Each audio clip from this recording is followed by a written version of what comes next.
Mr. Abbott here, and time for some more graphing homework help. Today you received graphing homeworks numbers 7 through 11. All of these are related to motion, and if you're talking about motion, you have to talk about forces, because forces are going to cause motion. Now, there's graphing homework 7 through 11. The due dates for all of them are up here. You have to make sure on each of these assignments, since you're handing them in on different days, to put your name and your number, please, your number, on all of these assignments. Now, when you read the beginning, couple of hints. The last paragraph is always where you're going to find information that helps you to figure out the title for your graph. It's describing the experiment. It's giving you more information. There's probably something in that last little description of the experimental data that is going to help you to do the title for your graph. Now, on all of these graphing homeworks, when you look at it, all of them have time in the first column.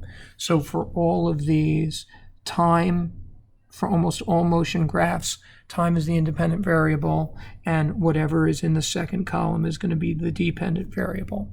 But I was really nice because for all of the graphs, okay, every single one, you've got a 25 by 35 grid. So once you've set up the scale for the first one, the x-axis, the time in second scale, will be identical for every single one of the graphs. So I'd like to do the first setup with you for both the x and the y-axis. But as I said, you can use the same horizontal axis for all the graphing homeworks from 7 through 11. Now, your time in seconds is going from 0 to 12. Your distance is going from 0 to 66. So if I flip this over and look at the chart on the back, we can fill the chart on the back out and do our calculations. I'll zoom in a little bit there so you can see it better. Now, the range was 12 seconds. You have 25 boxes that you have to cover those 12. So if I put my calculator up here, I'm going to take the 12 and divide by 25, and that would, whoops, that didn't work. Here we go, 12 divided by 25, and when I do that, I get 0.48. Now, that would be the smallest value I could go by, but since it's not a nice number, I'm going to multiply that by 2, and I'm going to get 0.96. You can't round up to 1. That's going too far. Your graph will be too small. So we're going to go by 0.5. A scale of 0.5 for a box would mean 2 boxes is going to equal 1. Now, looking back at my data table, the highest number you have is 66 for the meters. So I'm going to make this 66. I'm going to divide by 35. Take out my calculator again. I'll clear that. I'll do 66 divided by 35. And that's going to be 1 point. Now you can round this off, 1.9. If I multiply that by 2, this would be 3.8. So I want to round to a value between 1.9 and 3.8. I think we would all agree that multiples of 2 would be a pretty easy interval to go by. So let's take a look at our graph, and we'll use those as our intervals. Horizontal is time in seconds. Use this scale for every single one of these graphing homeworks. Your data starts at 0, a single line is 0.5, so every 2 boxes would be a whole second. And it's probably worth it. All of the data is going to be exactly on a line for your seconds. So you're doing every 2 boxes is a second, and this will spread your data almost all the way across your graph. So you have a label and a unit. Now, the distances that we're doing here, we're going to do distance is being measured in meters. Okay, our interval is, each line is going by 2. My data starts at 0, so I have to begin at 0. But this first box would be 2. Counting up, I have 2, 4, 6, 8. This line is going to be 10, 20, 30, 40, 50, 60, 70.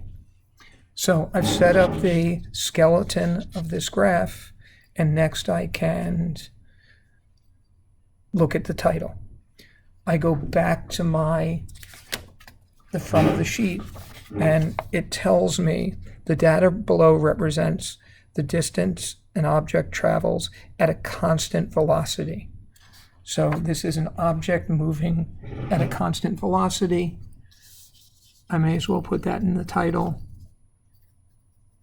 Object moving at a constant velocity.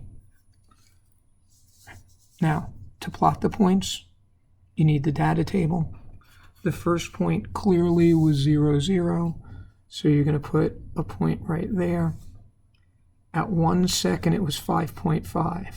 So I go to the line for 1, 2, 4. This would be 6.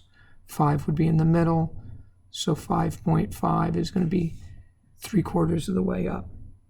For 2, I get 11, which would be halfway in between the line for 10 and 12.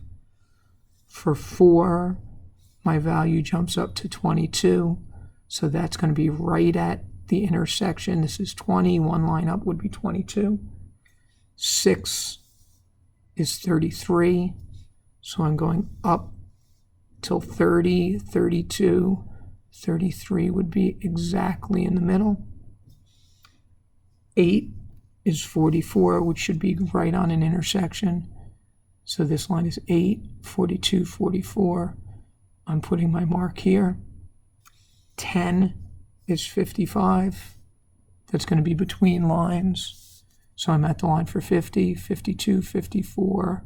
That would be halfway between 54 and 56. And my last data point is 12 and 66. So I go to 60, 62, 64, 66, and that's what my plotted points should look like.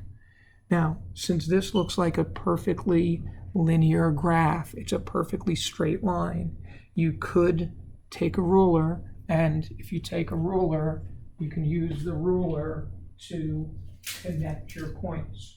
But you can only do that if your graph appears to be a perfectly straight line. So I'm going to take my ruler and I'm going to try to see every single point right on the edge of my ruler, and I'm going to draw, and this is a nice perfectly straight line. Since it's a straight line, you know it's a constant rate, which is telling you it's occurring at the same velocity. Now, obviously, as time increases, distance increases, that's going to be a direct relationship. For this one, the formula for speed is equal to the distance over the time. I would use one of your given data points to plug in your values. When you're doing this, you want to round it to the nearest tenth. The distances were in meters, and the time was in seconds. So your answer here should be meters per second, but make sure that you have that rounded to 2 decimal places. That's all I'm going to give you for this one, but I am sure based on that you can do your best to complete this. You can always come to extra help. Take care.